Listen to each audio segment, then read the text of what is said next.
Hello दोस्तों, क्या हाल है। तो तारीख आज 19 फरवरी, दिन गुरुवार और हिंदी तिथि द्वितीया है। तो आइए बात करते हैं आज के मुख्य समाचार में देश भर की तमाम बड़ी खबरों पर नजर डालते हैं। और सबसे पहले तो आज 19 फरवरी एक नहीं बल्कि तीन भावनाओं का महासंगम है। फुलेरा दूज, जहाँ प्रेम, रंग और उल्लास है। रामकृष्ण जयंती, जहाँ भक्ति, ज्ञान और आत्मबोध है। छत्रपति शिवाजी महाराज जयंती, जहाँ साहस, स्वाभिमान और राष्ट्र भक्ति है। एक ही दिन प्रेम भी, भक्ति भी और वीरता भी। यह सिर्फ तारीख नहीं, भारत की आत्मा का उत्सव है। इस्लामिक कैलेंडर के अनुसार मुसलमानों का पाक पवित्र महीना रमजान गए कल से अरब के कई देशों में शुरू हो गया है। भारत में कल चांद का दीदार हो गया था और इसीलिए आज पहले रोजे के साथ रमजान का पवित्र महीना शुरू हो गया। आमतौर पर भारत, पाकिस्तान और बांग्लादेश में सऊदी अरब के एक दिन बाद चांद नजर आता है। सभी मुस्लिम भाइयों को रमजान मुबारक हो। उधर प्रधानमंत्री नरेंद्र मोदी ने बुधवार को कहा, इंडिया AI इम्पैक्ट समिट 2026 के मौके पर सुंदर पिचाई से मिलकर बहुत अच्छा लगा। प्रधानमंत्री ने कहा, इस दौरान चर्चा हुई कि गूगल AI फील्ड में हमारे टैलेंटेड स्टूडेंट्स और प्रोफेशनल्स के साथ कैसे काम कर सकता है। पिचाई 20 फरवरी को समिट में मुख्य भाषण देंगे। वहीं बड़ी खबर है, भारत ने बुधवार को अहमदाबाद में T20 विश्व कप 2026 के ग्रुप स्टेज में अपने आखिरी मैच में नीदरलैंड्स को 17 रनों से हरा दिया। यह T20 विश्व कप के इतिहास में भारत की 12वीं लगातार जीत है। इसके साथ भारत ने वनडे और T20 दोनों विश्व कपों में लगातार अपने सर्वाधिक मैच जीतने का नया रिकॉर्ड बनाया है। नेक्स्ट अच्छी खबर है, फ्रांस के राष्ट्रपति इमैनुअल मैक्रो ने कहा है कि वह भारतीयों के लिए सोर्सिंग और वीजा नियमों को आसान बनाएंगे। उन्होंने कहा, हम ज्यादा भारतीय स्टूडेंट्स का फ्रांस में स्वागत करना चाहते हैं और चाहते हैं कि फ्रेंच स्टूडेंट्स भारत आएं। मैक्रो ने कहा, हमने 2030 तक फ्रांस आने वाले भारतीयों की संख्या को सालाना 30,000 करने का फैसला किया है। उधर बिहार में कांग्रेस विधायक अभिषेक रंजन ने विधानसभा के सभी सदस्यों और सरकारी अधिकारियों का ब्लड टेस्ट कराने की मांग की है। उन्होंने कहा है कि इससे शराबबंदी कानून की असली हकीकत सामने आएगी। इस पर विधायक संदीप सौरभ ने कहा कि यदि कोई प्रक्रिया अपनाई जाती है तो उन्हें व्यक्तिगत तौर पर कोई आपत्ति नहीं है। वहीं जोहो के को-फाउंडर श्रीधर वेम्बू ने इंडिया AI इम्पैक्ट समिट 2026 में कहा है कि भारत अगले 10 वर्षों में AI अपनाने के मामले में अमेरिका से भी तेज हो सकता है। उन्होंने कहा, हमारे पास ऐसी आबादी नहीं है जो बहुत संशयवादी हो, जो एक आशीर्वाद है। बकौल वेम्बू, भारत में AI का स्तर UPI की तरह बढ़ सकता है। उधर UK के पूर्व प्रधानमंत्री आर्शी सुनक ने कहा है कि AI में लीडरशिप रोल निभाने के लिए भारत अच्छी स्थिति में है। उन्होंने एक इंटरव्यू में कहा, भारत ने यह पहचान लिया है कि टेक्नोलॉजी में लीडरशिप उसे बनाने पर निर्भर नहीं करती, बल्कि इस पर निर्भर करती है कि आप उसे कितने असरदार तरीके से इस्तेमाल करते हैं। वहीं कांग्रेस सांसद गौरव गोगोई ने असम के मुख्यमंत्री हिमंता बिस्वा शर्मा को लेकर विवादित टिप्पणी की है। दरअसल हिमंता ने कांग्रेस छोड़कर बीजेपी में शामिल होने जा रहे भूपेन कुमार बोरा को कांग्रेस का आखिरी हिंदू बताया है। इस पर गौरव ने पलटवार किया और कहा, हिमंता असम के जिन्ना है, उन्हें नेताओं को हिंदू सर्टिफिकेट देना बंद करना चाहिए। नेक्स्ट बड़ी खबर है, केंद्रीय कानून मंत्री अर्जुन राम मेघवाल ने जम्मू कश्मीर का राज्य का दर्जा जल्द बहाल करने की घोषणा की। उन्होंने कहा कि इस पर केंद्रीय गृह मंत्री संसद में चर्चा कर चुके हैं। मेघवाल ने विश्वास जताया कि जल्द ही इस पर सकारात्मक निर्णय लिया जाएगा। मुख्यमंत्री उमर अब्दुल्ला ने कहा कि उम्मीद है कि इंतजार ज्यादा लंबा नहीं होगा। वहीं नेक्स्ट बड़ी खबर है कि तरन तारण पंजाब में सत्ताधारी आम आदमी पार्टी के सरपंच हरपिंदर सिंह की गोली मारकर हत्या कर दी गई है। हमलावरों ने उस समय वारदात को अंजाम दिया जब वह शादी समारोह में स्टेज पर डांस कर रहे थे। वहीं इस हमले में उनका चचेरा भाई भी घायल हो गया है। बकौल रिपोर्ट्स, सिंह को 4 गोलियां लगी थीं। उधर दिल्ली के कई हिस्सों में बुधवार सुबह हल्की बारिश हुई, जिससे तापमान गिर गया। IMD ने येलो अलर्ट जारी करते हुए दिल्ली और आसपास के NCR शहरों में हल्की बारिश, गरज, बिजली और तेज हवाओं का पूर्वानुमान लगाया है। मौसम विभाग के बुलेटिन के अनुसार आज आसमान में सामान्यतः बादल छाए रहेंगे और दिन भर रुक रुक कर हल्की बारिश होगी। वहीं दिल्ली हाईकोर्ट ने बुधवार को दिल्ली पुलिस, केंद्र सरकार और दिल्ली सरकार से राष्ट्रीय राजधानी से 800 से अधिक लोगों के लापता होने पर कार्रवाई की मांग करने वाली याचिका पर जवाब मांगा है। याचिका उस रिपोर्ट पर आधारित है जिसमें दावा था कि जनवरी के पहले 15 दिनों में दिल्ली में 800 से अधिक लोग लापता हो गए। 3 दिनों की लगातार गिरावट के बाद चांदी के दाम में आया उछाल।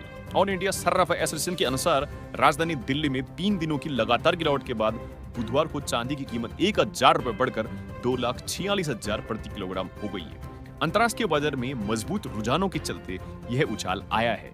वही 99.9% शुद्धता वाले सोने की कीमत 300 रुपए घटकर 1,56,700 प्रति 10 ग्राम पर आ गई है। वहीं नेक्स्ट बड़ी खबर है, कश्मीर फाइल्स बनाने वाले डायरेक्टर विवेक अग्निहोत्री और ऑपरेशन सिंदूर पर फिल्म बनाने वाले हैं। बकौल रिपोर्ट्स, इसके लिए उन्हें टी सीरीज के मालिक भूषण कुमार का साथ मिला है और वह फिल्म को प्रोड्यूस करेंगे। गौरतलब है कि भारतीय सेना ने पिछले वर्ष अप्रैल में पहलगाम हमले के बाद ऑपरेशन सिंदूर शुरू किया था। देश दुनिया की हर बड़ी खबर बिना घुमा फिरा कर आपके पास पहुंचाने के लिए हम मेहनत करते हैं। अगर आप चाहते हैं ऐसी ही लेटेस्ट खबरें ईमानदारी से आप तक पहुंचती रहे तो लाइक, सब्सक्राइब और शेयर जरूर कीजिए। बड़ी खबर है, भारतीय क्रिकेटर विराट कोहली और उनकी पत्नी अभिनेत्री अनुष्का शर्मा ने मंगलवार को जाने माने संत प्रेमानंद महाराज से मुलाकात की। इस दौरान अनुष्का विराट गले में तुलसी माला पहने नजर आए। न्यूज 18 के मुताबिक तुलसी माला सकारात्मक ऊर्जा व मानसिक संतुलन का स्रोत है। इसे पहनने से व्यक्ति के विचार शुद्ध होते हैं और जीवन में सादगी व संयम आता है। प्रधानमंत्री नरेंद्र मोदी ने मंगलवार को मुंबई में फ्रांस के राष्ट्रपति इमैनुअल मैक्रों के साथ रणनीतिक साझेदारी का ऐलान किया। प्रधानमंत्री ने एक संयुक्त प्रेस कॉन्फ्रेंस में कहा कि दोनों देश महत्वपूर्ण खनिजों, बायोटेक व उन्नत सामग्रियों में सहयोग बढ़ाएंगे। प्रधानमंत्री मोदी ने कहा, हेल्थ में AI, डिजिटल साइंस और विमानन स्किल डेवलपमेंट के लिए नए भारत फ्रांस केंद्र शुरू किए जाएंगे। उधर लखनऊ में विधान परिषद को संबोधित करते हुए मुख्यमंत्री योगी आदित्यनाथ ने कहा कि ODOP और MSME ग्रोथ से यूपी में 3 करोड़ युवाओं को रोजगार मिला है। 96 लाख यूनिट्स सक्रिय हैं। 1 डिस्ट्रिक्ट 1 मेडिकल कॉलेज के तहत स्वास्थ्य सुविधाएं बढ़ी हैं। फार्मा पार्क और मेडिकल डिवाइस पार्क से इन्वेस्टमेंट इन यूपी को नई रफ्तार मिली है। उत्तर प्रदेश के उप मुख्यमंत्री ब्रजेश पाठक ने माघ मेले के दौरान शंकराचार्य अविमुक्तेश्वरानंद से जुड़े विवाद पर कहा है, छोटी नहीं खींचनी चाहिए थी। जो भी दोषी हैं, उनके खिलाफ कड़ी कार्रवाई होनी चाहिए। उन्होंने कहा, छोटी खींचना महाअपराध है, जिसने भी खींची होगी उसको पाप लगेगा। पाठक ने कहा, ये सब बही खाते में लिखा जा रहा है। उधर अभिनेता राजपाल यादव ने जेल से रिहा होने के बाद अपने पहले बयान में कहा, 2027 में बॉलीवुड में मुझे 30 साल हो जाएंगे। भारतीय सिनेमा का प्रत्येक बच्चा, बूढ़ा और नौजवान मेरे कलेजे का टुकड़ा मेरे साथ था और है। उन्होंने आगे कहा, पिछले 10 सालों में कोर्ट ने जहां जहां आदेश दिया है, मैं वहां वहां हाजिर हुआ हूं, आगे भी मिलूंगा। उधर केंद्रीय मंत्री अश्विनी वैष्णव ने कहा है कि सोशल मीडिया पर यूजर्स की उम्र आधारित पाबंदियों को लेकर सरकार कंपनियों से चर्चा कर रही है। बकौल मंत्री, डीप फेक की समस्या बढ़ती जा रही है और इसको लेकर कड़े नियम बनाने की जरूरत है। उन्होंने कहा कि कंपनियों को हर देश की संस्कृति व कानून के हिसाब से चलना चाहिए। नेक्स्ट बड़ी खबर है, बांग्लादेश में हुए 13वें संसदीय चुनाव के नतीजों के बाद बांग्लादेश नेशनलिस्ट पार्टी के मुखिया तारिक रहमान ने मंगलवार को देश के प्रधानमंत्री के रूप में शपथ ली। बांग्लादेश के राष्ट्रपति मोहम्मद शाहबुद्दीन ने उन्हें शपथ दिलाई। शपथ ग्रहण समारोह में भारत से लोकसभा के स्पीकर ओम बिरला और विदेश सचिव विक्रम मिस्री शामिल हुए। उधर बिहार सरकार ने 1 अप्रैल 2026 से रैयती जमीन रजिस्ट्री के लिए 13 जरूरी जानकारी अनिवार्य की है। यह निर्णय राज्य सरकार के 7 निश्चय 3 कार्यक्रम के तहत लिया गया है। जिस जमीन की रजिस्ट्री होनी है, उसके लिए पोर्टल पर निबंधन कार्यालय का नाम, अंचल, थाना, खाता संख्या, क्रेता, विक्रेता का नाम सहित 13 जानकारी देनी होगी। उधर पूर्व पाकिस्तानी प्रधानमंत्री इमरान खान की बहनें अलीमा खान और नोरीन खान ने आरोप लगाया कि पाकिस्तानी आर्मी चीफ आसिम मुनीर के राज में इमरान को अकल्पनीय यातनाएं दी गई हैं। उन्होंने इमरान की हालत को लेकर मीडिया में चल रही मेडिकल रिपोर्ट को खारिज किया है। नोरीन ने कहा, इमरान के साथ हो रही क्रूरता को दुनिया देख रही है। आप देख रहे थे लेटेस्ट खबरों का भरोसेमंद मंच। आज की बड़ी खबरों के लिए बस इतना ही। देश दुनिया की हर लेटेस्ट और भरोसेमंद खबर के लिए हमारे चैनल को सब्सक्राइब जरूर करें। वीडियो पसंद आया हो तो लाइक करें और इसे शेयर करना न भूलें। धन्यवाद।